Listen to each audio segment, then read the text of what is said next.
Hello, everybody. Welcome to the Buckeye Weekly Podcast. I am Tony Gerdeman here, as always, with Tom Orr. Tom, how's it going? Tony, I think we'll find out together in just a few minutes how's it going. That's actually kind of what we're all doing here right now. Yeah, welcome everybody to our live college football playoff reveal show. Me and Tom, Kevin is behind the scenes, and then he's going to be jumping on the teleconference after the rankings are released, and he'll come back and let us know what's going on and what Old Boo had to say. So we sit here, Tom, and so much has been assumed about the top four teams.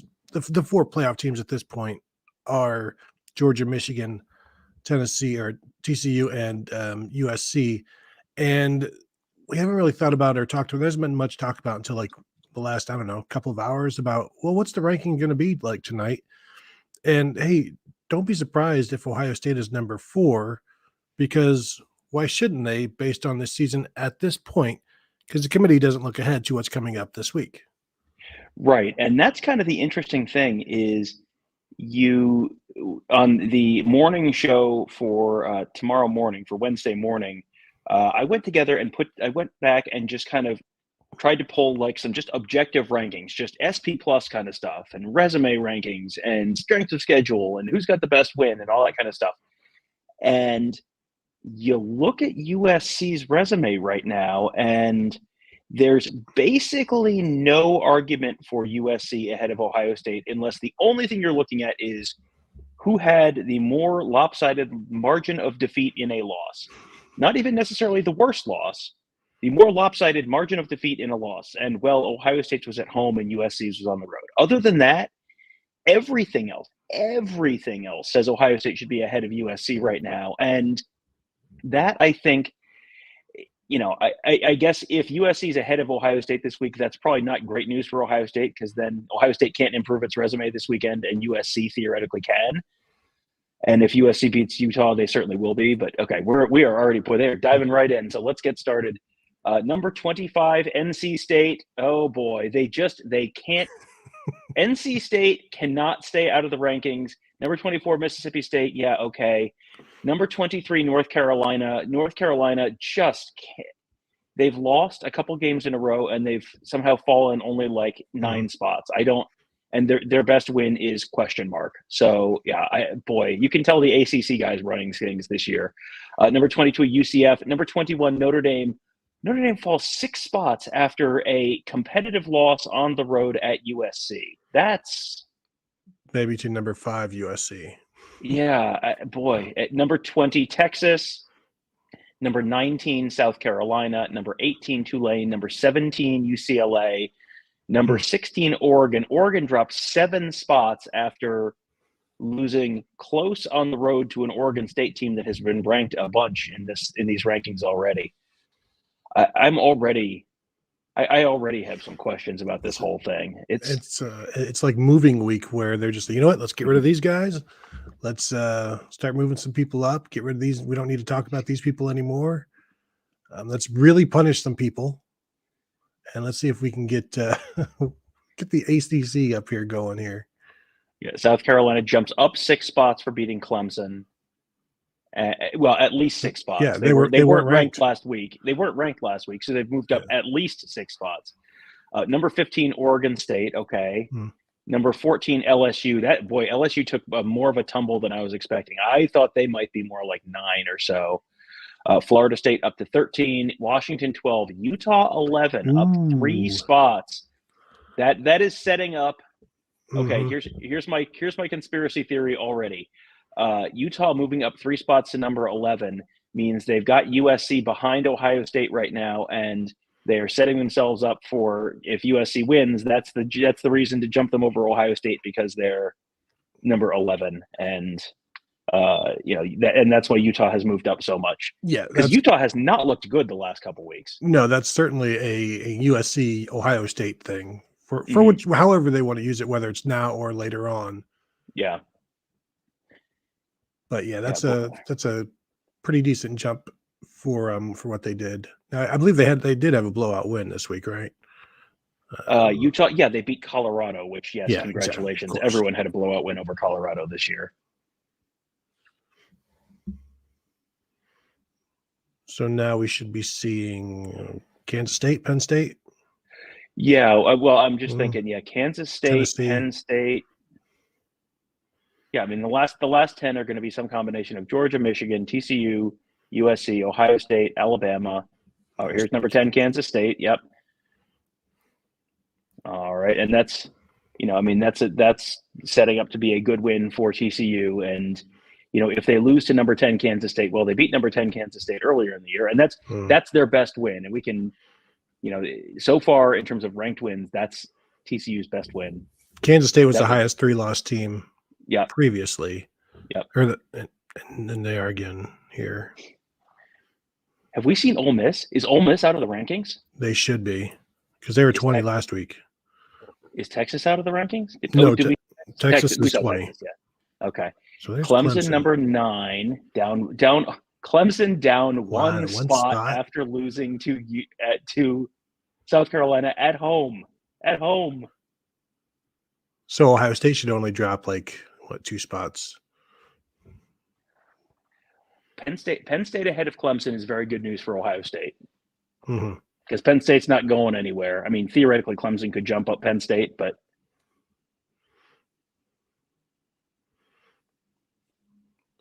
yeah, Clemson will eventually jump Penn State if they are next to each other right now. No, the TV producer in me is looking at this and saying there's only enough rooms on this Chiron for 2 more teams, so we're going to have a top 6 graphic. Number 8, Penn State. Okay, up 3 spots. That's good for Ohio State because, as far as I'm aware, no one in the Ohio State, TCU, Alabama, USC conversation is going to have a win better than Penn State. So Ohio State's best win is going to be the best win of the 4 teams in that 3 through 6 range, which is good news for Ohio State. And then this will be Tennessee? Should be Tennessee, yes, at number 7.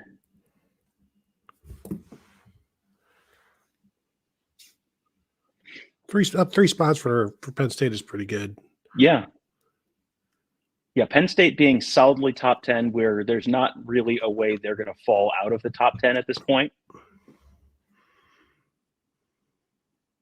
That's very good news for Ohio State. Mm-hmm. And it may not be necessarily for this week. It's just as importantly after this week. Right. Yeah, it's important in the only week when it matters, which is next week.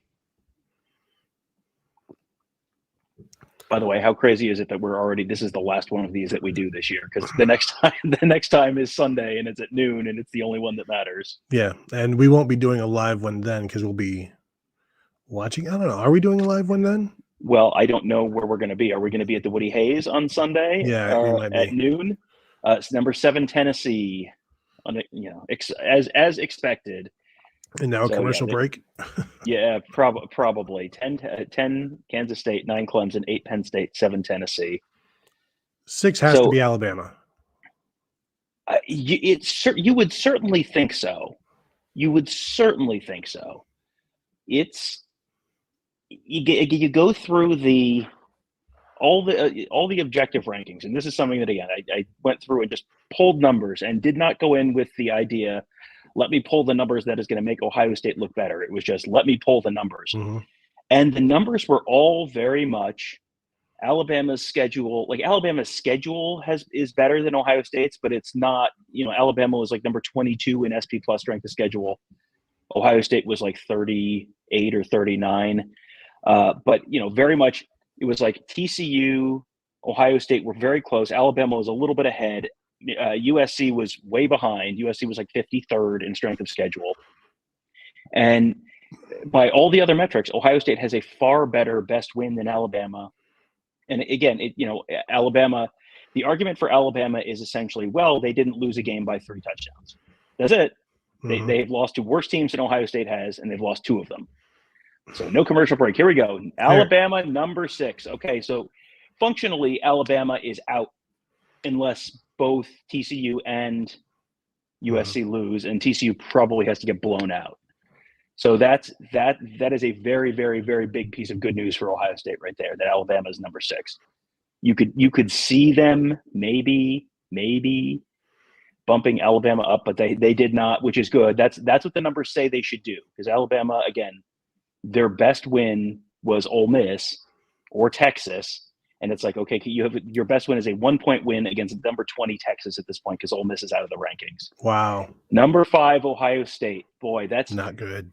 It's not great for Ohio State. I'm not shocked, honestly, but really, I don't think there's a real compelling case for. I don't think there's a real compelling case for USC ahead of Ohio State right now. That just you look at USC's record and it's like their best win is. What? I mean, who is, I guess, is UCLA or Notre Dame higher ranked this week? Well, let's see. Their best win right now would be what? UCLA or Notre Dame, right? UCLA is 17, Notre Dame is 21. Yeah, so your best win is a 3-point road win over Oregon State is 15. 17. Oregon State's 15. So it's a 3-point road win over number 15. So you've got 15 and 17. Ohio State has a 13-point road win over number 7. I mean, that's or number 8. I mean, that's a pretty substantial. That's a pretty substantial gap. I'm not surprised, but I also think the committee's wrong with that. The good news for Ohio State is if USC loses, then Ohio State just replaces them. But having Ohio State at 4 instead of 5 would have told you that they've looked at this a little harder, or as hard as Buckeye fans might want them to, and factored a bunch of stuff in rather than just factoring in, well, this is the nice 4 right now, and if everybody wins, it's chalk. Like it almost looks like they're wanting that chalk to happen. Although I don't know that they necessarily want TCU in the playoffs, but against Michigan, I'd probably still get some ratings. But the moving Ohio State to 5 already, if they were at 4, I'd feel better about their chances over a 1-loss TCU. I still think there's a pretty decent chance they get in over a 1-loss TCU based on TCU's lack of controlling games and the number of times they've had to come back, and the fact that, really the only difference between TCU and USC is that their conferences, and Ohio State is that their conferences don't have divisions and Ohio State's does. If Ohio State, if the Big Ten didn't have divisions, they'd be in the same boat as TCU and USC right now, playing for another notch on the belt type of thing. But already being at 5, it's not great. But again, if as long as USC loses, you're fine. If TCU loses, if only TCU loses, there's going to be some nervousness there. Yeah, and I see a lot of people wondering if they're gonna, why this possibly matters, and you just outlined it pretty well. And also, it also tells you how the committee is viewing that loss, and they're viewing that loss. They're not viewing that loss as a game that was a 10-point game or 8-point game with 7 minutes to go. Yeah, 8-point game with 7 minutes to go. Yeah, I mean, you're not viewing it like that. This is every minute matters, which is, I mean, that's okay, but that tells you how they're viewing it, and that is not good news for Ohio State. That's if the committee was, because I think if you look at anything other than, if Ohio State loses that game by 8 points, they're number 4 right now, I think, almost certainly. Because you look at USC's schedule, and it's just, they've just played a bunch of lukewarm oatmeal. The Pac-12, there's no one in the Pac-12 that's really particularly great this year, and USC is so obviously flawed in certain ways. I don't understand that. I see Michigan fans talking about how Ohio State got outscored in the second half at home 28-3. Like, yeah, who has USC played that is half as good as Michigan? Half as good as Michigan. I mean, yes, Michigan was too scared to play UCLA this year, but I mean, that doesn't mean UCLA is good. The Pac-12 this year is just very, very okay. And someone in there saying TCU is not going to be in with 2 losses unless TCU loses twice this weekend. That's not going to be a relevant data point. They have not lost yet. So, and TCU has scraped by. They've been okay, but strength of schedule 35 for TCU, and TCU has not played. TCU's best win is not as good as Ohio State's best win. Their second best win is maybe as good as Ohio State's second best win, but they've just kind of played a bunch of 7-5 kind of teams, 8-4 kind of teams. They've trailed I believe, in the fourth quarter, or at least second half of every conference game except for two. This one against Iowa State, and then like their first one against Oklahoma. Other than that, they've trailed in those second halves of those games, and they've won most of them by one score, except for the Kansas State, which was like a 38-28, where Kansas State's quarterback went down, Adrian Martinez went down, or else that might have been a loss for TCU. So just the lack of domination that the committee likes to see, that the committee has seen from their top two teams, they have not seen that at any point from TCU except for this week. And if they see it again, or if they just see another close win, that's all it's going to take. But I think losing this week, there's just, what is the argument for TCU? They've beaten, I think, 500 teams, which is the same number as Ohio State. I was on with Mark. We were on with Mark Rogers today, and he was throwing out some numbers like that, where it's not like one team has played significantly more. 500 teams, and 500 teams being a measure is like, what does that mean? Anybody can be 500. So it's just, you're looking for you're diluting all of the different factors because you're just looking for more information. It's like, well, these guys, they've beaten 3 teams in red and 4 teams in green. Ohio State's only beaten 2 teams in green. Just all the minutia that you're looking for, but there's no obvious reason for TCU when you look at their wins at this point, and that's, is that the Big 12's fault? Probably. The Big 10 has 3 good teams, and Ohio State's 1-1 against them. Yeah, and this is always the question. If it's your team, you say, well, you can't punish them for the other teams in their conference being bad, and if it's not your team, it's ain't played nobody, and that's welcome to college football debate on the internet, I guess. But yeah, TCU. This is one of these things where you go back through the years, and what drives me nuts about the committee is you look at what do they value. You remember game control? Mm-hmm. We heard a lot about game control this year. I mean, TCU has had no game control in a lot of different ones, in a lot of different games, and that apparently doesn't matter this year because that's not what they're talking about. That's it's just different stuff that matters every week. And you look at Ohio State was on the road, and they were struggling against Penn State with 8 minutes left. But then they beat them by 2 touchdowns. So you can either count the score with 8 minutes left at Penn State, but then you have to count the score with 8 minutes left against Michigan, which is much closer. And then they didn't have a blowout loss. So you kind of have to, and everyone is going to sort of do their nonsensical talking points, and Alabama fans are going to be lobbying for the fact that, it's the margin of loss that matters most and not who you won, when, as opposed to normal years when they would be lobbying that that the most important thing is who you beat. So yeah, Georgia and Michigan to me are basically in right now.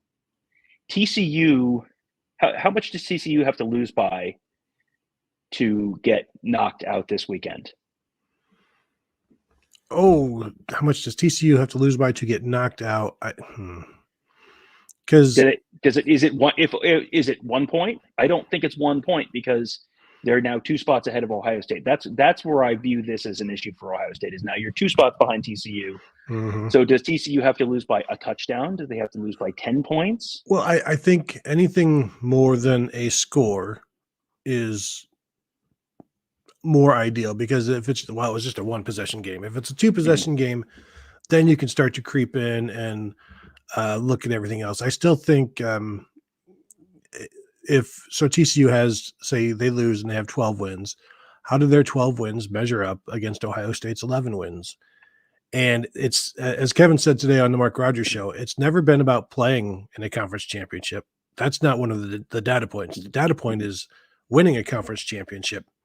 And this would be no different than counting going to Ireland as a 13th, regular season game type of thing, or a kickoff classic. It's not about making it there; it's about winning it. And then it comes down to look at their wins versus Ohio State's wins, because you're going to chop off like the bottom 6, 7, 8 of each of them, and you're going to look at like the top 4 wins and how do they stack up. But like a 1-point loss, 2-point loss, 3-point loss, something like that, where it's maybe Kansas State winning it on the last drive, I think that's going to make the committee think really hard. Right, and that's where I think Ohio State is. If it's a 1-point, one score loss for TCU, does TCU still get in? If it's a fluky loss by USC, does USC stay ahead of Ohio State? If it's they lost, but they kind of lost on a bad call. I mean, now we're talking about Pac-12 refs, so what are the odds that happens? 90, 97%? But, you are now at the point where you are at the risk of the committee saying, well, Ohio State obviously didn't help their resume this weekend, and you really can't hold this against USC or TCU. So, and, the great unanswered question would be, so if Ohio State just gives up the one long touchdown at the end, or Ohio State loses by 8 or whatever, how does that impact things? Because, I think that's pretty harsh to drop them 3 spots. How much did Alabama drop after they lost to Tennessee? I can tell you that. So that would have been a week. Well, the problem is that was the a field rankings. goal. Yeah. The rankings start with Tennessee number 1. Oh, okay. So you don't know. Okay. Now I will say, once Tennessee lost, they went to 5, just like Ohio State did. But the assumption was always like, well, Tennessee's still in it as long as they don't lose again. And that's not necessarily the assumption for Ohio State. Right. And Tennessee, Ohio State was down 1 score with 7 minutes left and lost by 3 scores. Tennessee was down 3 scores with 7 minutes left and lost by 2 scores. And it's,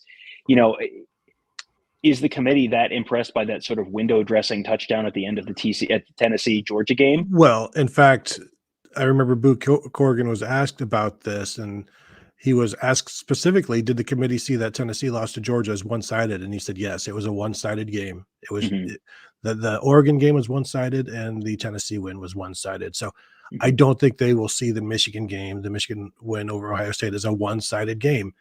Now, putting them Ohio State at 5, it's I don't think they'll see it as one-sided. If somebody will ask that, I don't know.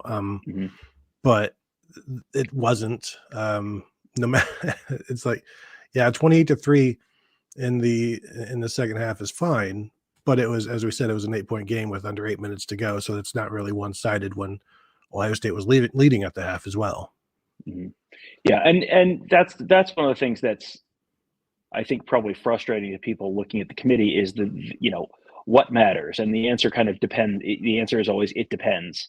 Is it best win? Is it game control? Is it most competitive loss? Is it top 25 wins? Like what matters? And the answer is always, well, it depends. And you can never quite it's like trying to nail Jello to the wall. Even you've been on enough of those conference calls where you ask the question and then the answer comes back and it's like, well, you didn't really answer the question there. I guess from Ohio State's point of view right now, one other possible things.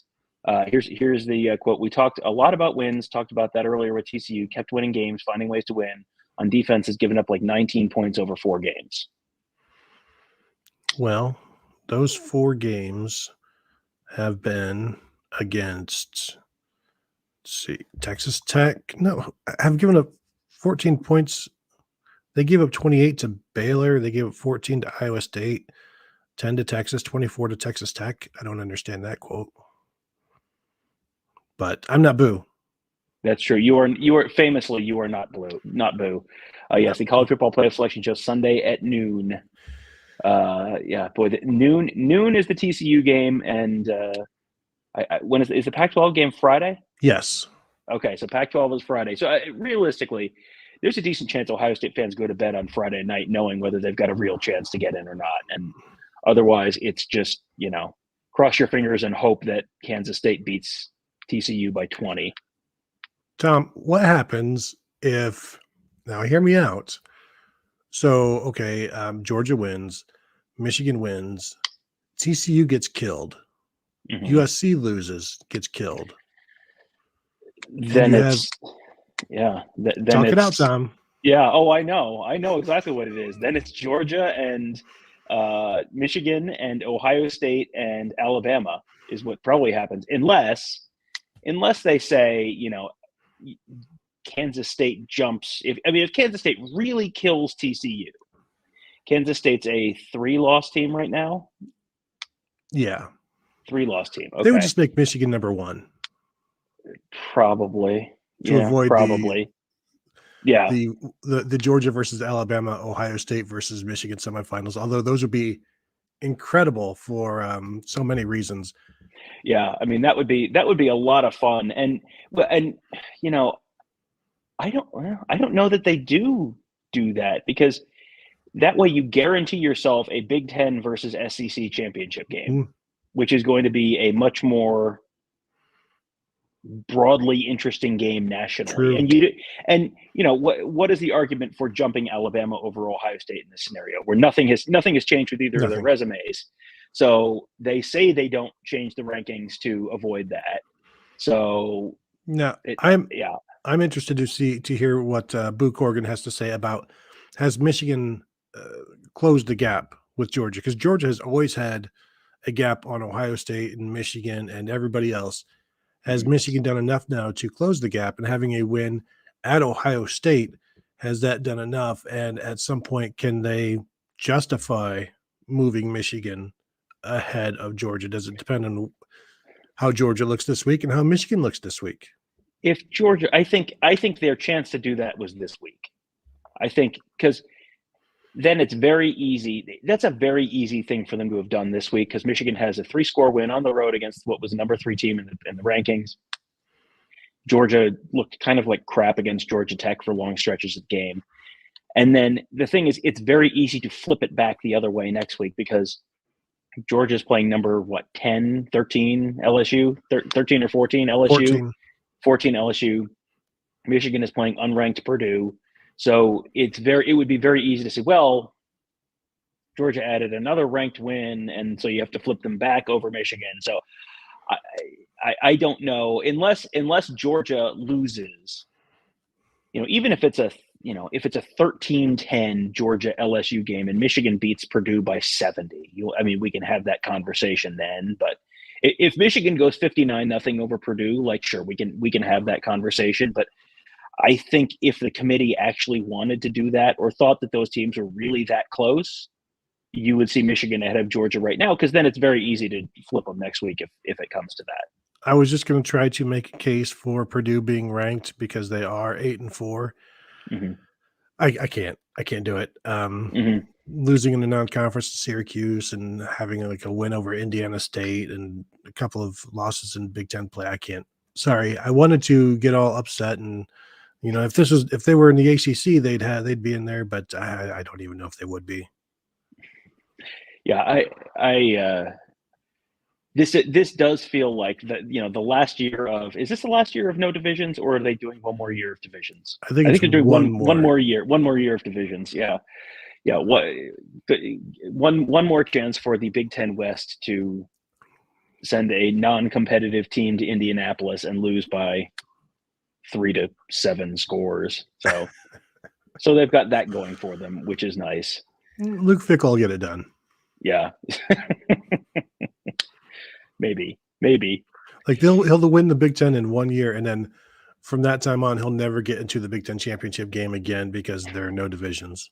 Yeah, and that's entirely possible. So I guess people are talking about the Peach Bowl in the chat.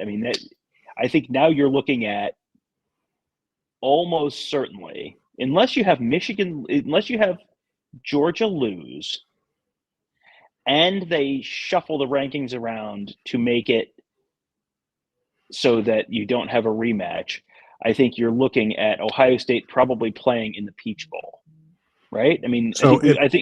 I think we have gone from, because if you assume Georgia's number 1, mm-hmm. I think the by far most likely scenario, if Ohio State's in, is they're number 4. They're playing Georgia in the Peach Bowl. So yes.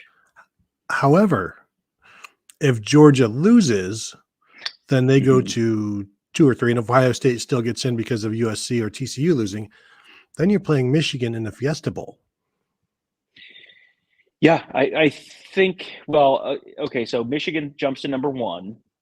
TCU jumps to number 2 in this scenario if TCU wins. No, I No. think Georgia's still ahead of TCU. I mean, well, at Oh, that point, it really? doesn't really matter. Yeah. Does it really matter? Yeah. Two versus three is Well, you uh, get congratulations, number 2 TCU. You get to play number 3 Georgia in Atlanta. yeah. Well, but 2 versus 3 is always just jersey colors, and I don't think they're going to ship Georgia out to. If TCU was the number 1 team, TCU is going to play in the Fiesta Bowl regardless. But TCU being number 1, if Purdue beats Michigan and LSU beats Georgia, and TCU wins by 30, is TCU number 1 because they're the Mhm. only undefeated team? Mhm. So I guess they would have to be. And then TCU plays in the Fiesta Bowl against number 4 USC, number 4 Ohio State, whatever. I mean, at this point, like, we're through the looking glass. So USC has failed to show up for the Pac-12 championship game, and Utah has won by forfeit, and Lane Kiffin has somehow gotten fired on the runway again. And Can we agree that the only teams that can make it at this point are the top 6, and that's giving Bama the big time benefit out of the doubt. I don't even think Bama can make it now because TCU, the worst they can do is go to 4 with a loss. Ohio State moves up. Like, I don't think Bama has a shot, but we'll see what the committee has to say.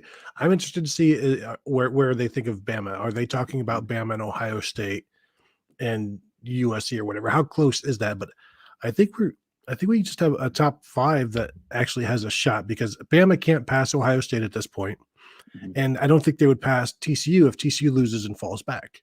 Like, even if TCU and USC lose, how does Bama jump everybody? And Georgia and Michigan are in regardless, so those 2 spots are done.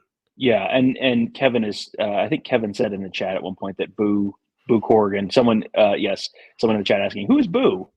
Boo is our flame. It's basically like Bay. Kevin is Boo. Boo is Boo Corrigan, the athletic director of North Carolina State, and he is the playoff committee chairman this year. And apparently Boo basically said, Alabama is not going to jump Ohio State. And if you're 6, are you going to jump TCU? I think probably not. I mean, if TCU has a blowout loss and their starting quarterback gets hurt, or they lose some other key player, maybe. But it's like, that's a Dumb and Dumber. So you're telling me there's a chance. Everyone is absolutely sure that USC is not going to lose. Everybody's absolutely sure that TCU is not going to lose. And it's like, based on what exactly? I mean, these are teams TCU has a knack of not losing close games. Teams that has a knack for not losing close games is playing a lot of close games. And guess what happens eventually when you play a lot of close games? Like, everyone remembers the 2002 Ohio State team skating by in all these close games because they were a real outlier, and that you can't normally do that. That's normally something that catches up to you at some point. USC blowout win over Rice. They beat a bad Stanford team by 13. They beat Fresno State. At Oregon State, they won by 3. They beat Arizona State. They beat Wazoo at home. They lost by a point at Utah. They won by 8 points at Arizona. They won by 6 points at home against Cal. They killed Buffalo. They won by 3 points at home against UCLA, and then they won by 11 against Notre Dame. I mean, they've played enough close games that I don't feel super confident. You can't be super confident in a team with a defense that flawed, I don't think. No, I mean, they've given up 40 points or more twice, 30 points or more 4 times, and there's a 28 and a 27 in there that don't count against that. So while they're flashy and they'll have the Heisman Trophy winner, that's great. But that defense, I mean, it makes for entertaining football. But they're fun to watch because the opponent is like never really out of it. TCU with their games and just the up and down nature is also entertaining, but you're talking about the 2002 team. It's the 2000. It eventually caught up with Ohio State in 2003 against Wisconsin. What do we got here in the super chat? All right, hang on. I pulled up another tab. Super chat from eBuckeye91. Committee sets up an Ohio State Michigan rematch with an USC loss, and I don't think they can. If it's just a USC loss, I don't think they're going to set up an Ohio State Michigan rematch because what would be the argument for jumping Ohio State over TCU at that point? If TCU loses again, I think you could see that because okay, let's play the conspiracy game here for a minute. What does the committee want? The committee wants incredibly high TV ratings.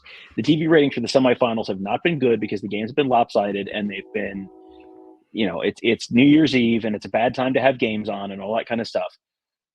Did you see the TV ratings for Ohio State versus Michigan? Pretty good. Yeah, I think was it the most watched college football game in regular season game in like 6 years or something like that? I mean, like 17 million people, something like that. Yeah, I was thinking it was 18, but whatever it was, the number was extremely big. And then you're guaranteeing yourself one of those teams, which is one of the big brands in the national championship game if they play again in the semifinal. So again, I don't think that's going to happen if USC loses. If USC loses, you're getting Michigan, TCU in one semifinal and Ohio State, Georgia in the other. And Ohio State, Georgia is going to do just fine. Thank you very much in ratings as well. Those are two big teams. Nathan Siebold says the committee in ESPN want TCU and USC to lose, so they have Georgia versus Alabama and Ohio State versus Michigan. As a Michigan fan, I want Ohio State to stay home and play in the Rose. If Michigan beat Ohio State a third time, though, yeah, I mean that's sounds like scared talk to me. That sounds like frightened verbiage right there. Don't want to play Ohio State, but that Final Four would be incredible from a ratings and a hype standpoint. And I don't think anybody would even care that they're rematches. I think the fact that you have two is fine. It's when you have one where people get annoyed. Well, and Michigan, Alabama, Georgia wouldn't be a rematch. Those teams have played this year, but still, I mean, it's two teams from two conferences. But I think that's very unlikely. I think there's a decent case that TCU, it's Georgia, TCU in one game, and Ohio State, Michigan in the other one in that case. But it's a possibility. Yeah, no, TCU would have to get destroyed. Yeah. Like maybe literally and figuratively. Yeah, I mean that's possible. Yeah, K-State's pretty good this year, but I don't think that TCU has already beaten them once, so probably not. And let's just pop this up right now. I just went through together and looked at who's the best win for each of these teams as we're looking at the resumes of the four teams that we're kind of talking about here, and the best win, according to the committee, in terms of who is ranked the highest, is Ohio State winning at Penn State. It is the highest ranked opponent that any of the teams have defeated. They did it on the road, and they did it by the widest margin of any of these four teams. So, if you want to look at the best win metric, which is one of the things of the many things they have talked about over the years, Tony, this is certainly one of them. That would be Ohio State. Just to run through it for people who are listening and not watching. Ohio State won at number 8 Penn State 44-31. TCU beat number 10 Kansas State at home 38-28. They obviously get a second chance at them this weekend. USC's highest ranked win is number 15 Oregon State, and that was 17-14. And then Alabama, their best ranked win, Tony, after the murderous SEC schedule, Tony, their best ranked win at number 20 Texas. They're almost SEC, Tony. Almost. I will say though, if Kansas State beats TCU, Kansas State will likely jump Penn State, and then TCU will have the best win of those based on the win earlier in the season against Kansas State, Big 12 champion Kansas State. That is all true. Absolutely. Yeah. And at that point, it's just whatever mental gymnastics they want to do to. Who do you want? Yeah, who do you want? Well, and I think we have seen over the years who they do want. If that's, if it's up to them, I think that's, yeah. Well, yeah. Well, that's a whole nother conversation. Here's just to give you the SP Plus rankings. I went through again. I put together some of these just sort of objective looks, computer rankings, that kind of stuff. Ohio State. What's interesting to me about this is you get Ohio State third, Alabama fourth, separated by less than a point. So that's basically saying on a neutral field, Ohio State would beat Alabama by 1 point, according to SP Plus. TCU, a touchdown behind Ohio State, still number 6, very close. In the ordinal rankings, they're very close, but a touchdown behind Ohio State. USC, 18.9. USC basically just shy of 2 touchdowns behind Ohio State, and like 11 points behind Alabama, and 5 points behind TCU. I mean, that's you look at all these things, and what really jumps out to you is how USC is so far behind everyone else in all of these. I pulled up if you want to go old school, Tony, let's look at the BCS numbers. The BCS simulation. TCU number 3, Ohio State number 4, USC number 5, Alabama number 6. So if the new school numbers are too fancy for you, we can go to the old school numbers and the BCS. Here's one that I think is maybe the most interesting to me is Resume SP Plus, which is basically SP Plus is Bill Connolly's thing, which is a kind of like a measurement of your offense, your defense, your special teams, and how those 3 things all fit together, and how it's aimed to be a predictive thing. Resume SP Plus is basically what are the odds that the average team would have your record or better against the teams you have played. Ohio State is ranked 3rd in terms of that they have the 3rd most impressive record given the teams that they've played. TCU 4, Alabama 6, USC 7. Again, so you look at all these numbers, and there are ones where TCU's ahead. There's ones where Alabama's not too bad, and then you look at USC, and USC is just at the bottom of all of them. That's the thing that to me is pretty jarring. And here's SP Plus schedule strength: Alabama 22, TCU 36, Ohio State 39, USC 53. Just like over and over again, it's everyone's kind of okay, USC. and then there's USC. Everyone's pretty. Everyone's kind of comparable. Everyone's kind of similar, and then gap USC. Did you happen to have the rankings for the T-Town menswear rankings, Tom? I think maybe if you had thrown those in there, you might have some information that would skew things a little bit more towards the Crimson Tide. Yes. The certainly one of the organizations that has awarded Alabama about 17 of its national championships. Yes, the rankings for the ratings for Ohio State peaked at 20. Ohio State Michigan peaked at 20 million. Wow. So yeah, that's it's hard for me to believe the committee would, if things lined up for Ohio State and Michigan to play again, it's hard for me to believe that they would not play. They would not line them up.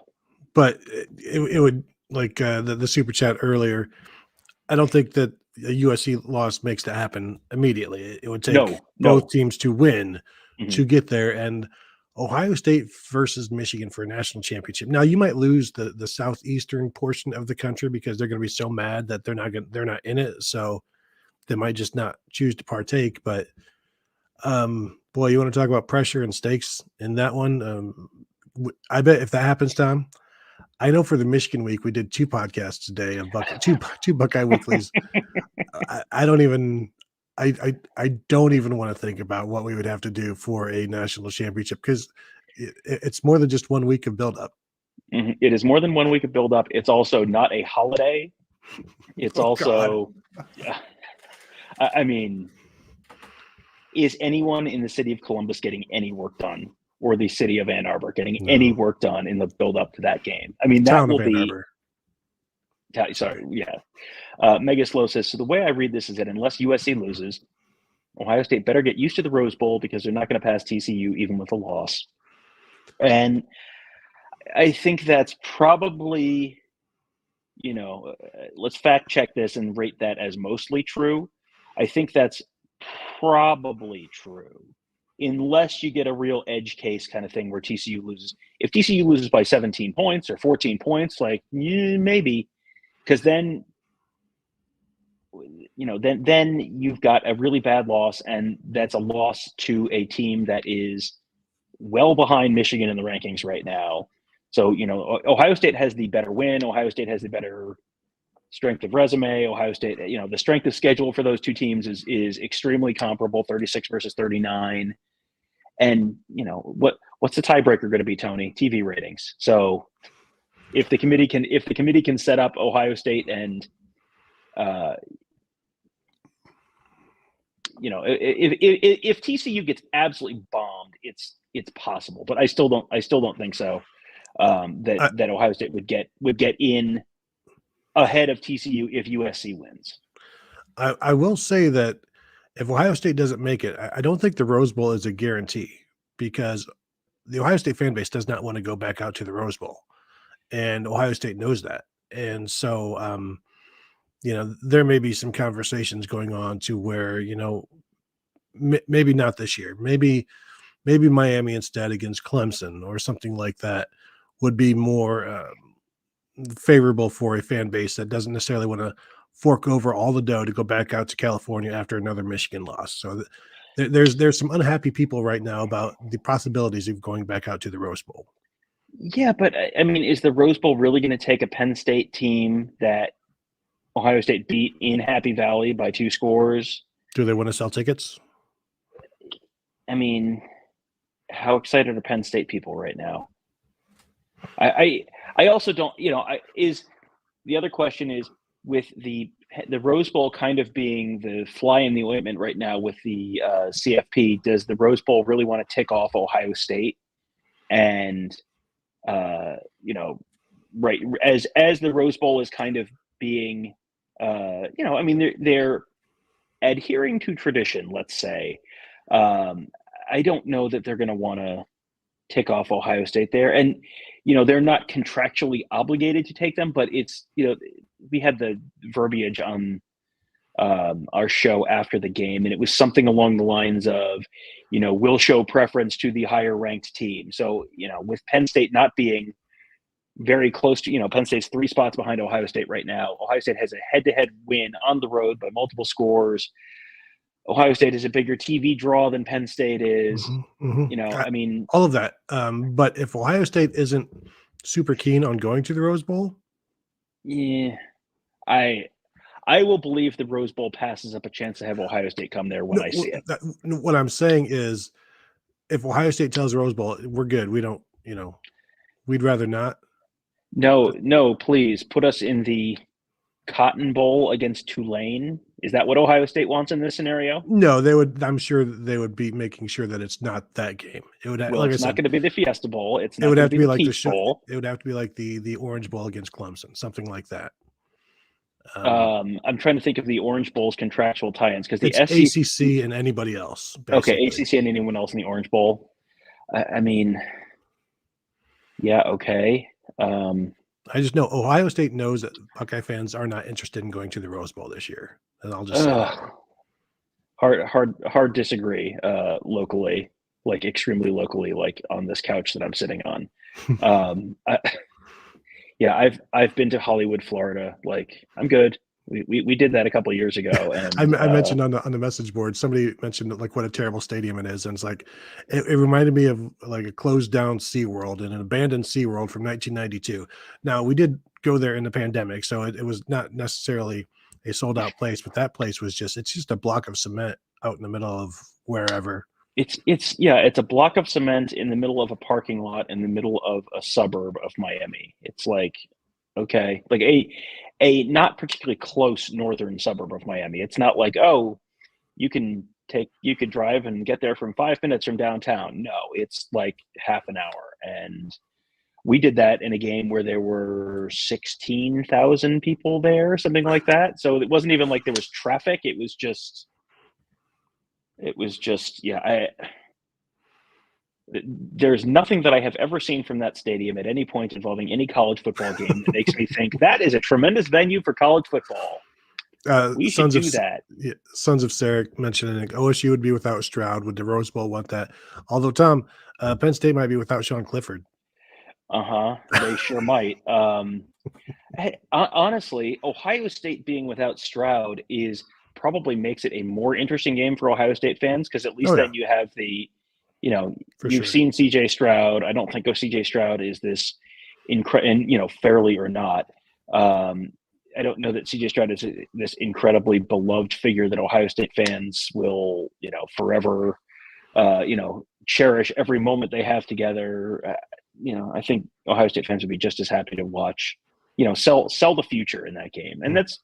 I think that's an easy thing to sell. It's a spring game against an opponent, so Mm-hmm. you get to see next year's team essentially, and more importantly, next year's quarterback. And we've both talked about that being Kyle McCord, but even getting just the bowl practices alone will be Mm-hmm. huge for those two, because they're going to get so many more reps than they have. And so you go from the bowl to the winter to spring, and those two guys are going to grow so much from that. And the interesting question there is, okay, so who does Ohio State play in this scenario? Because Southern California has beaten Utah in this scenario. Because if USC loses, Ohio State's not going to the Rose Bowl; they're going to the Peach Bowl or the Fiesta Bowl. So if that happens, then it's who is the next highest ranked Washington, team in the Pac-12? Utah is 11, Washington 12. So it's going to be a rematch of one of Ohio State's two most recent Rose Bowls. Washington would be a heck of a game. I mean, Washington is a fun offense. You'd probably have, a Washington Ohio State Rose Bowl might look a little bit like last year's Ohio State Utah Rose Bowl.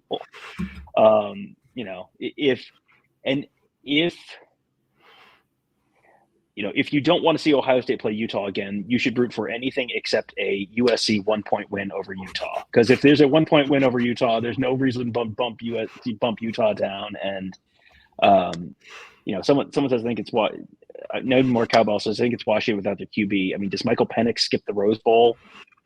I don't know. He's not the kind of guy that is good enough to do that.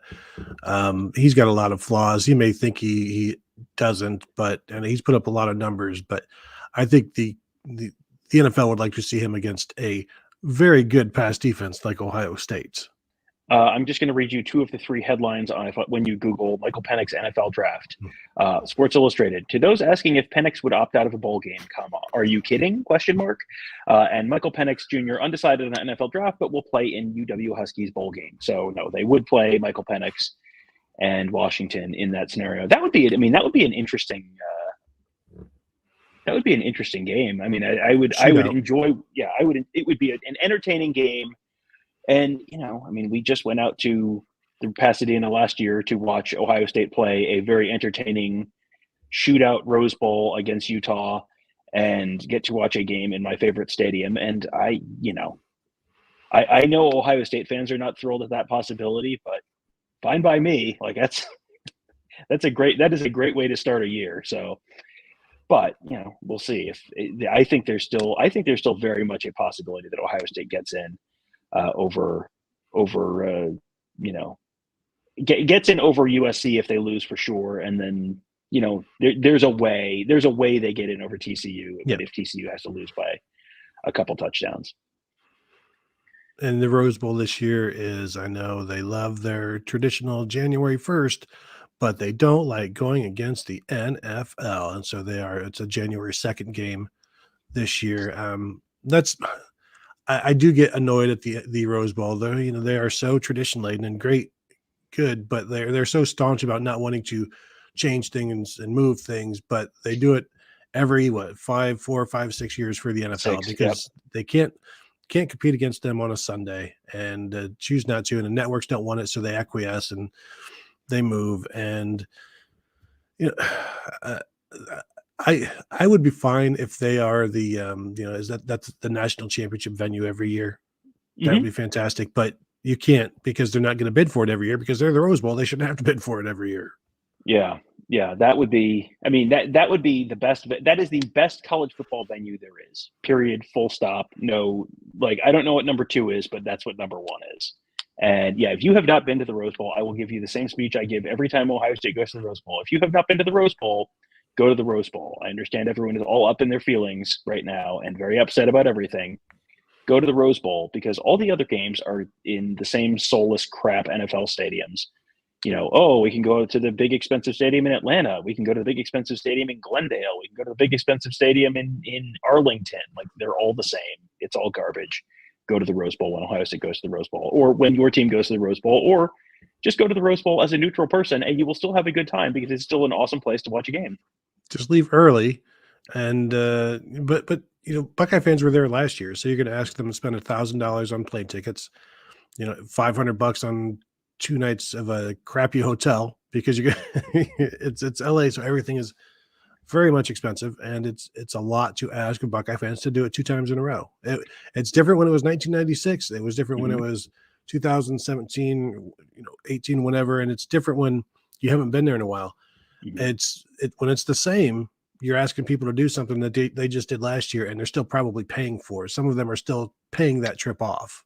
Well, I'm not asking the same people to do it. I'm saying if you haven't gone, you should go. If you went last year, like, that's fine.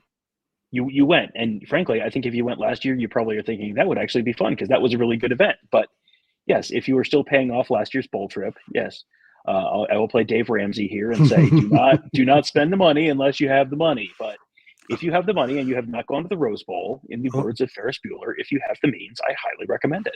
Only go to bowl games on cash. Is that what you're saying, Tom? That is what I'm substantially saying here. Yes. Mega Slow says it's too bad that the Sugar Bowl is contractually obligated to the Big 12 because Ohio State versus Alabama would be a really good draw.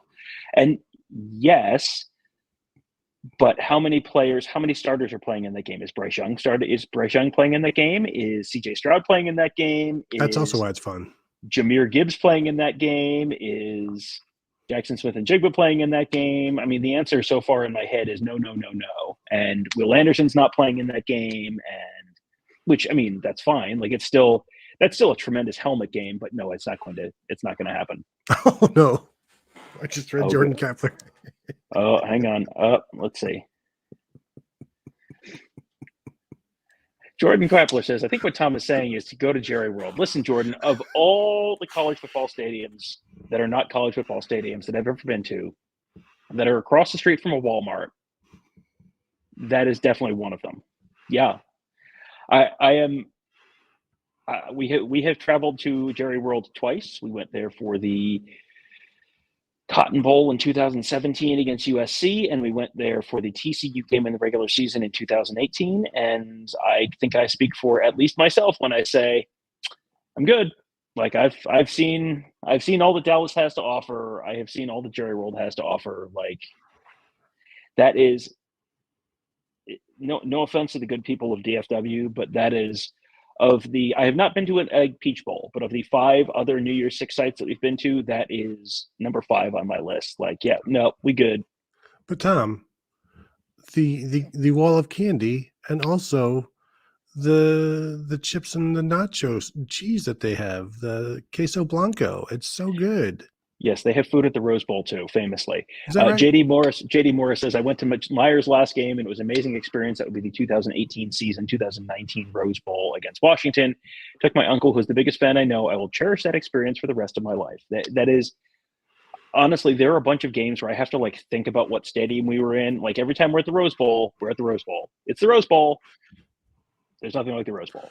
Well, and when you're there, you're like, oh, this is what they mean when they say there's nothing like it. Mm-hmm. But it is an expensive trip. It is an expensive trip. It absolutely is. But if you have the opportunity to do it, and you can, if you can swing it, like there are how many Ohio State fans are there, Tony? Conservatively, 40 to 50,000. 6 million, 7 million, certainly 1/2 of 1% of them can swing a bowl trip in any given year. I see people keep talking about Mike Vrabel as Ohio State head coach. Mm-hmm. I wish we could tell everybody, just say it once out there, and it would just reach everybody. He is never coaching college football ever again. He had his spell, and he wants nothing to do with it ever again because he prefers coaching pros and not dealing with kids, and you can't blame him for that. And some guys don't want to recruit, other guys hate recruiting. Mike Vrabel is one of those who hates it and didn't like it and doesn't want to do it. Yeah, that's one where I don't think there's any reason to think that he would want to come back.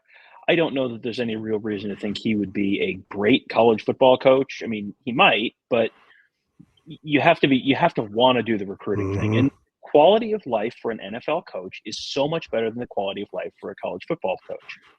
You have free agents. Like, instead of year-round recruiting, you just go and sign free agents, and then you have mini camps and stuff, but you have like whole months where you don't have to do anything as an NFL coach. You can just sit around and watch film and have like a normal 9 to 5 life almost.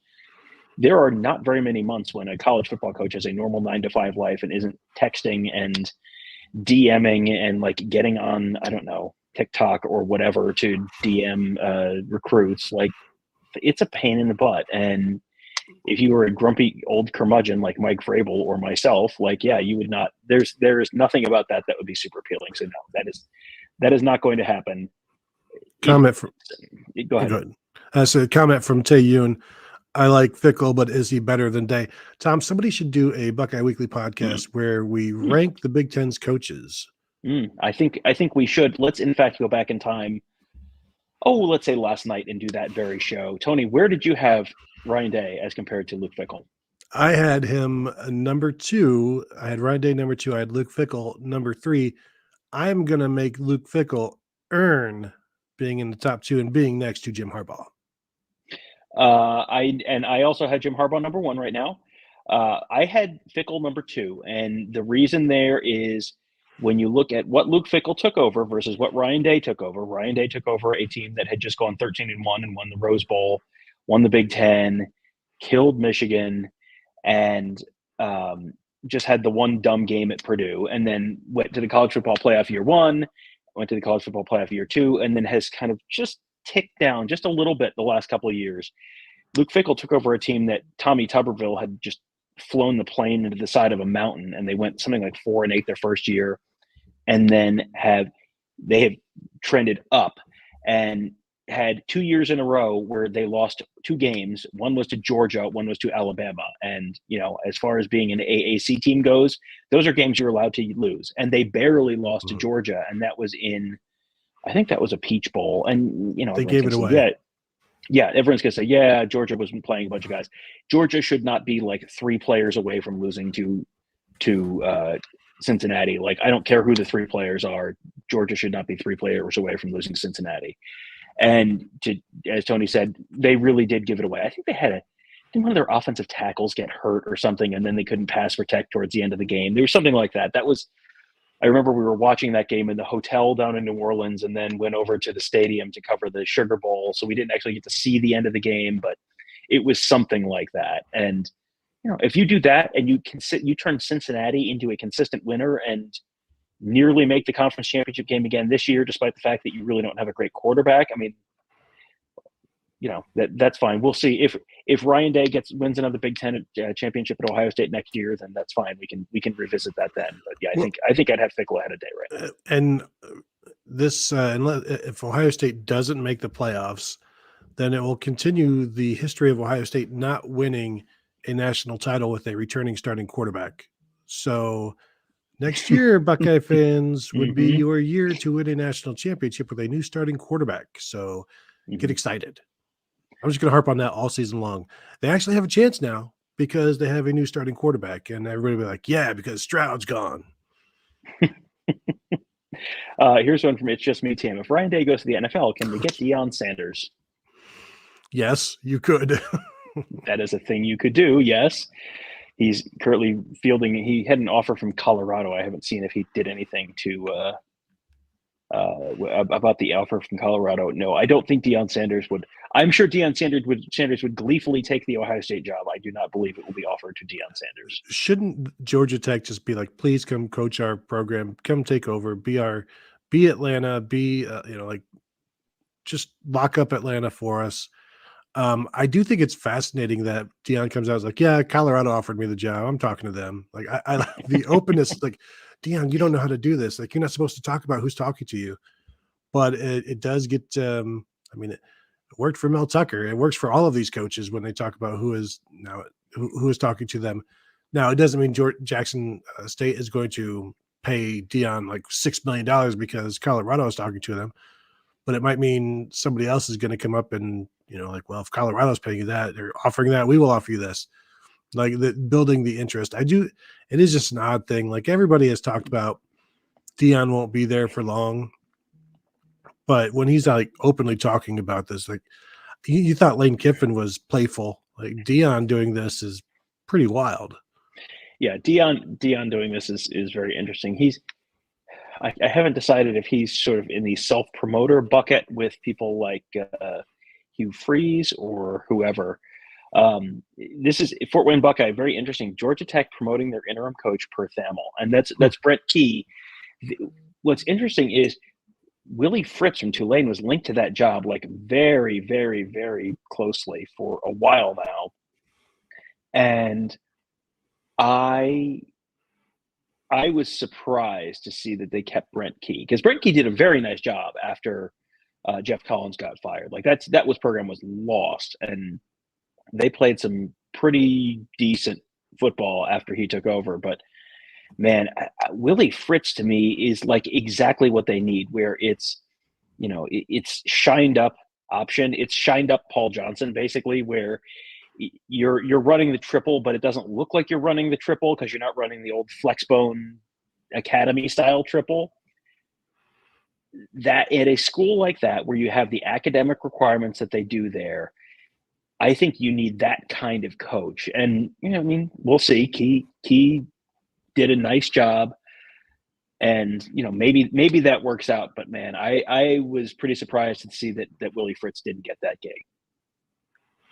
Yeah, I didn't see that. So, yeah, I mean, I had heard like a lot of people in the NFL were talking about Deion to Auburn, but obviously that's not the case. I wonder how much of this talk is just like you said, just Deion throwing stuff out there. I still think you want to see a little bit more from him, but also the splash that he could make anywhere is how long do those ripples last, I guess, is the big question there.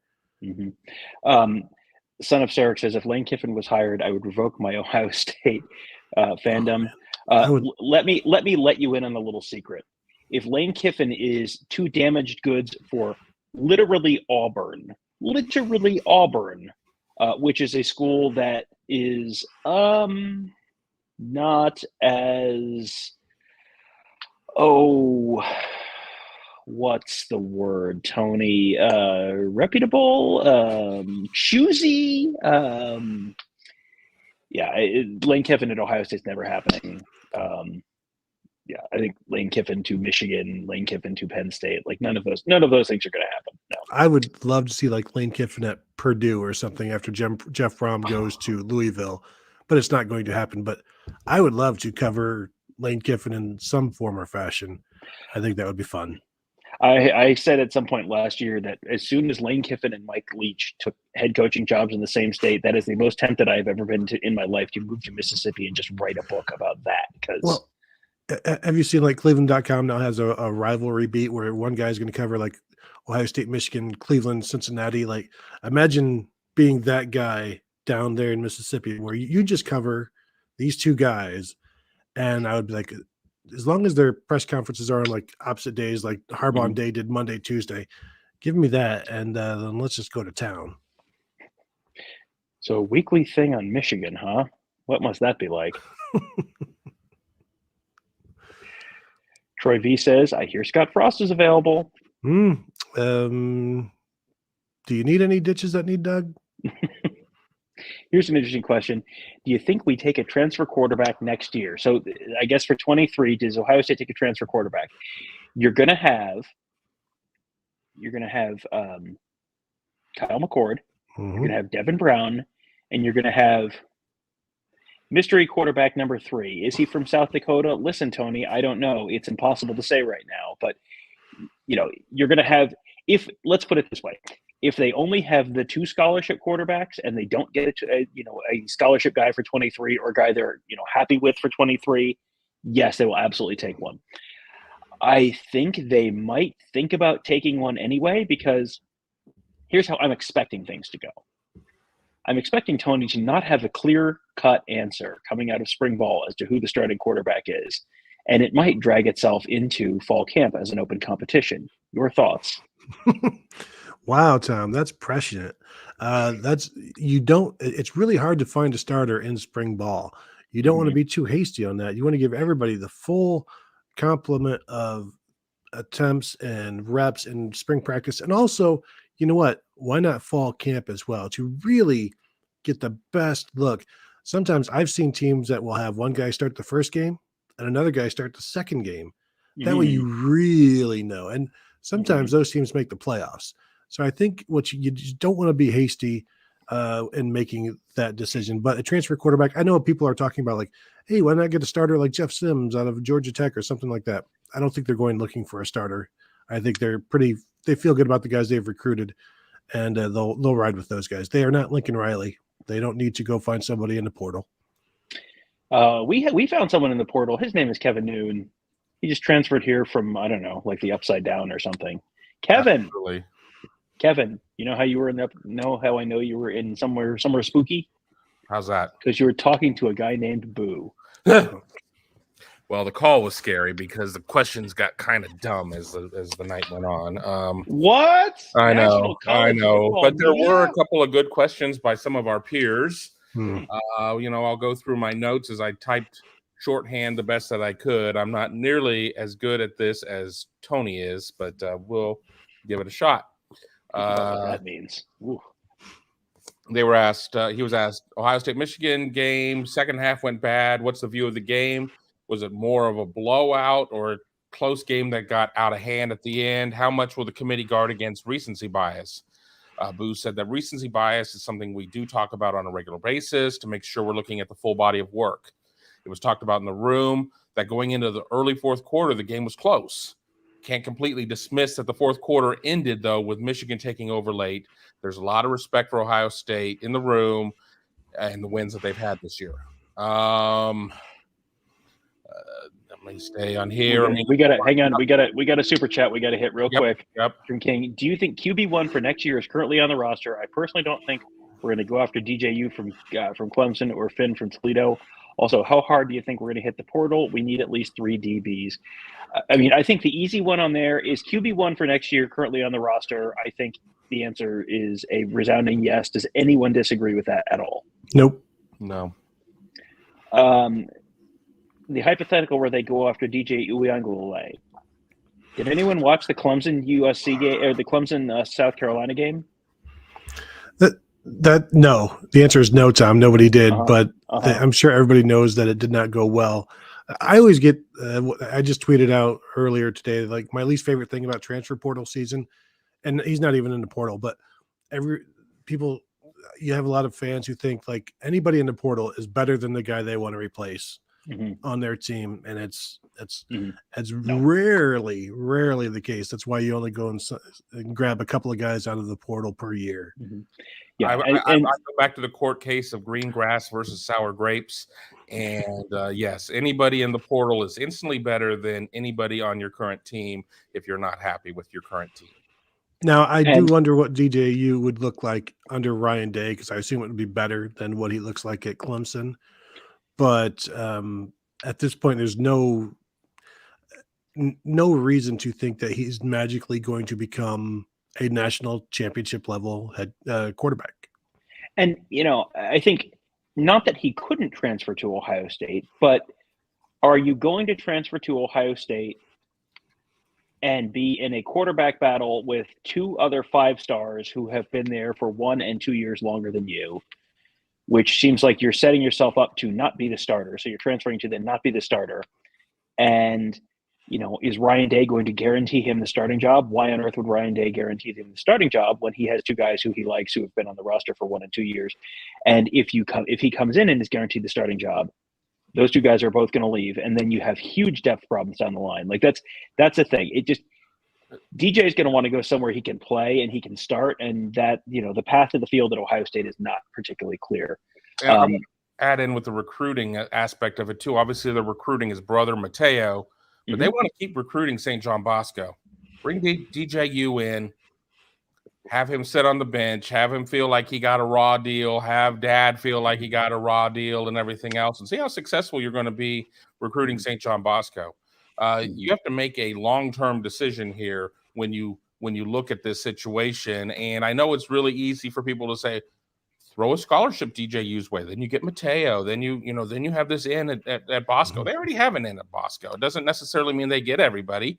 I mean, they don't. I mean, it's just a school that generates a lot of talent, but I can assure you how you're going to create a lot of hard feelings. And I'm the first one to say that DJU does not have the right weapons around him or the right offense at Clemson. So we've not seen what DJU is capable of, but it just seems like a pretty big risk to me to do that with what you already have in the room, what you have coming, everything else. I don't think that the juice is worth the squeeze.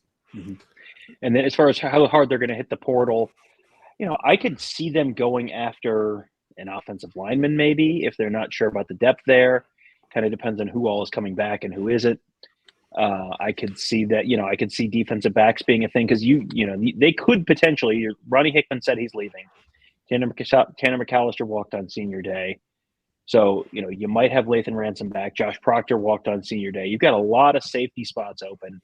I don't know if they're 100% sold on the corner spots. I mean, I think you could see potentially a couple 1 to 2 defensive backs, but they've been so choosy in the portal. I don't know that I see them necessarily, loading up with portal guys. Do you? Yeah, I think they could look at running back. Depending on how people shake out there.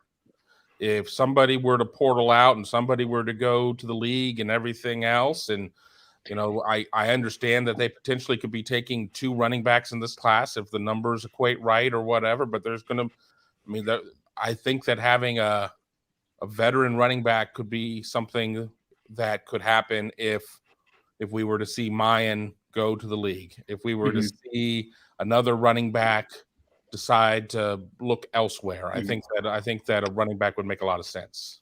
Because you're talking about Chip Trainum will move back to linebacker in all likelihood, and then you're left with Dallin Hayden and a couple of guys as freshmen that you don't even know who they are yet, and they weren't your first choice, second choice, fourth choice. So depth could be something there.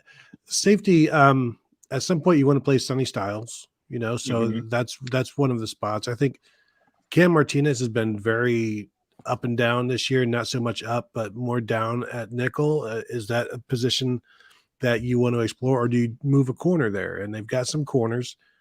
Free safety, I think you feel good about Lathan Ransom, or I just assume he's going to move to free safety because I don't know that it would be Kai Stokes at free safety, Lathan Ransom at strong safety. Then what do you do with Sonny Styles, that sort of thing? Maybe Kai Stokes is a guy that they look at as a nickel so that they can get him on the field. We know that he's very athletic. He's got coverage skills. Maybe that's an easier fix than trying to figure out how else to maybe those pieces fit better. But somebody in that mix, Lathan Ransom doesn't want to play there. He's played there in the past. He's better suited up top. Sonny Styles can't do the free safety, in my opinion. He can't do the nickel stuff. You want him closer to the line of scrimmage, doing some of the stuff Lathan Ransom does now. But he's still going to have obviously be part of that last line of defense, and just see how it all shakes out. Getting Lathan Ransom back would mean they shouldn't have to go to the portal unless they find somebody they like at nickel. Corners, I think we expect Cam Brown to be gone. You have to feel good about the guys that you have, plus the guys that you're bringing in, because Jair, everybody has started at this point except for Ryan Turner, that will be back next year. So you've got 4 guys with starting experience. If they could just stay healthy, that would be a very big help. And also, are there any concerns with Tim Walton yet? Like, how much of this is on him? I don't think he's innocent in all of this, but again, these guys have been injured so often that it's hard for them to probably. How often are they even practicing? Everybody full speed. We talk about how Mayan Williams and Travion Henderson have played in 3 Big Ten games together. How many games have there been 4 healthy corners practicing all week this season? Has it happened at all? Yeah, probably not much, certainly. We before we get derailed by the super chat, let's get Go back to through some of Kevin. these other Yeah, notes. run through some of the other quotes from this. People want to try and Jedi mind trick Boo, and it's not going to work. These are not the rankings you're looking for. The question, how secure is TCU's place in the field regardless of outcome? I wonder what they're asking there. We don't project. A follow-up question with Ohio State 5 and a pair of SEC teams 6 and 7. Is this more of Ohio State having one loss and having them ahead of them, or that because the Big Ten plays 9 league games? Because obviously, all things being equal, you couldn't have SEC teams behind anybody.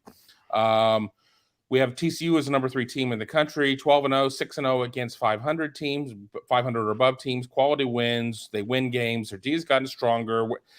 And where we are is this week. Where they are this week, as for OSU, 5 versus 6-7 in the 9 league games, what we're doing has nothing to do with conferences. It has nothing to do with that. It is nothing we look or talk about. The number of league games, we evaluate teams on individual bases as we looked at it. And their 2 good wins, Ohio State's against Notre Dame and Penn State, overshadowed Bama and Tennessee. Bama with 2 close losses. And then, with the wins over Texas and Mississippi State, and then the committee really hated Tennessee's loss to South Carolina. This was brought up on multiple occasions. And I mean, seriously, it was like a 900-pound turd in the room. He excoriated them for that. Let me keep scrolling up here. Somebody asked about Ohio State versus USC at the 4 and the 5 spot. Ohio State, once again, has nice wins over Penn State, Notre Dame, and that Michigan game was a whole lot closer early in the fourth quarter. And then you look at USC with wins over UCLA, Notre Dame, and Oregon State, and their one loss is a 2-point conversion versus Utah in an emotionally charged game. We came out with USC at number 4. That's about like margin of loss, and if that matters. I think some of that was dealing with USC and its 1-point loss versus Ohio State and its much larger loss. The way USC is playing right now, the wins over UCLA and Notre Dame, and the win over Oregon State. We're getting the theme here. Earlier against Ohio State with wins over Penn State and Notre Dame. When you look at the full body of work, we're looking at every aspect of both teams trying to make a determination. And then on the telecast, and I even posted in the chat, Boo said something along the lines of that it didn't sound like the order of like Ohio State, Alabama, and Tennessee was going to change with none of those teams playing. He was asked about that multiple times. Heather Dinich, somebody from one of the Southern papers. I did not say that. He says, I apologize if there's confusion. That's not necessarily the case. But I don't know how you have a scenario to where you move, this is me speaking here, Ohio State down or something based on what happens with the conference championship games. But it was good to see that everybody picked up on the same thing I did listening to the telecast. It would be interesting to see the justification for now moving Alabama ahead of Ohio State when neither team has played, and who would be like what would be up ahead of them that would impact either of those 2 teams. Michigan losing, and then it's like, well, Ohio State lost to a team that has a loss. I don't understand how that would factor in, because Alabama isn't involved in any of these teams ahead of them. Ohio State is, but I don't think Michigan losing to Purdue then cancels out the distance between Alabama and Ohio State. Right. There's nothing that's going to change any of the stats on there unless is there any way that it changes the number of ranked wins one of these teams has? No, not really. I mean, if LSU beats Georgia, then Alabama's loss to LSU doesn't look as bad. And so therefore something, roll tide, something, I guess. What? Oh, it's there's no, they, I guess, I mean, whatever they're going to say and do whatever they want to say and do. But I mean, there is, unless you are going into it next week and saying, actually, we were wrong last week and we, chose to evaluate things in a different way. I don't know why, what case there would be to move anyone around who hasn't played. You lose, you can move down. You win, you can move up. If you didn't play and none of your data points significantly changed, there's not really much case. I mean, they didn't say Ohio State and Alabama are incredibly close and separated by a hair or anything like that, did they? No. I mean, and that's just not his MO to go out and give you any red meat or anything like that. Mm-hmm. Full body of work, start over each week. That Penn State win and that Notre Dame win sure was impressive. We really appreciate them for participating in college football. There was no real parsing out of the rankings of how they worked and saying that it was this close or that close. I mean, it was pretty obvious that 1 and 2 were close, and there was conversation about both, but that Michigan still, their wins are, Penn State and Ohio State, whereas, Alabama has more wins, or the Georgia has more wins, et cetera, et cetera, et cetera. And then, TCU kind of sat in its own little bubble. There were people trying to get to the heart of, if TCU loses, are they still in? And he wasn't taking that. And then it sounds like the margin between USC and Ohio State is not cavernous. It sounds like they came to a pretty clear decision, but they have to, at some point, they have to submit something to ESPN by airtime. But it doesn't seem like that there's really anything there keeping them away. And then, again, from what he said on ESPN, he said, well, and I don't see how we're going to, shuffle everything else, to which he quickly, double back on against. But, I think that's just because he kind of gave us a little too much truth. I think I'm looking at the bottom line right now, and Ohio State is substantially better than, substantially ahead of USC in ESPN's analytics, FPI, strength of record, and game control. Alabama is also substantially ahead of USC in strength of record, game control. I mean, just if you look at if you look at any of the advanced analytics, they all say USC is below all the other teams in this conversation. Like, there's basically there's nothing, none of the advanced analytics system has USC anywhere close. Because, I mean, I think there's a way that Ohio State, Stu says OSU minus 19 against USC. I am literally reading you the line right now. 19 seems high. 19 seems high. I have the SP Plus. I have the SP Plus rankings here. I'm familiar with Alex. I'm familiar with his body of work. Here's what SP Plus says right now. Is Ohio State would be favored over USC by like 12 points on a neutral field by SP Plus. But I mean, that's the thing. Ohio State and Alabama are a touchdown better than TCU basically, and almost a touchdown and a half, almost pushing 2 touchdowns against USC. So it's that's just advanced stats and all that. But I mean, there is a healthy gap there between those teams. And, I'm sure we don't need to explain the concept of an Alex Grinch defense to an audience made up mostly of Ohio State football fans. I think what happened to change Boo's tone on the Alabama thing is, from the time he got off with ESPN to the time he got on the teleconference, he got a text from Greg Sankey that said, "WTF, Boo." What do you can't just I'll haunt you, Boo. Yeah. And, well, you never say never, and maybe somehow Alabama will jump them because of mirrors and smoke. Because of elephants and houndstooth and feelings in Bama, and also like Bama and then Bama. Are we? We're right there at the bottom of the hour. Are we all set? Are we done? Do you think we're done? I would say we've probably covered whatever there is to cover at this point, and I suspect there will be more to cover, about Sunday at noon or so. And we may have stuff to talk about Friday night, depending on how things go then. So, yeah, it's going to be an interesting weekend. This is a little reminiscent of past college football playoff or college football conference championship weekends, where every year it feels like Ohio State is in this position where they're never comfortably in. They're never definitely out. Just every year it's Ohio State is number 4 or number 5, and Everyone is just, this is buckle your seatbelt weekend, Columbus, every year for some reason. I've sat at the champs at Lennox, the now defunct champs at Lennox, more than once, sitting there going, I don't think they're going to get in, but I better be watching just in case, because they were not mathematically eliminated, if you will. And, I think that at this one, at least we have the advantage of, if TCU and or USC lose, we know that, there's a real shot. And, we don't know what's happening in the committee and what's going on. Hell, I couldn't even tell you who's on the committee this year. I don't know who.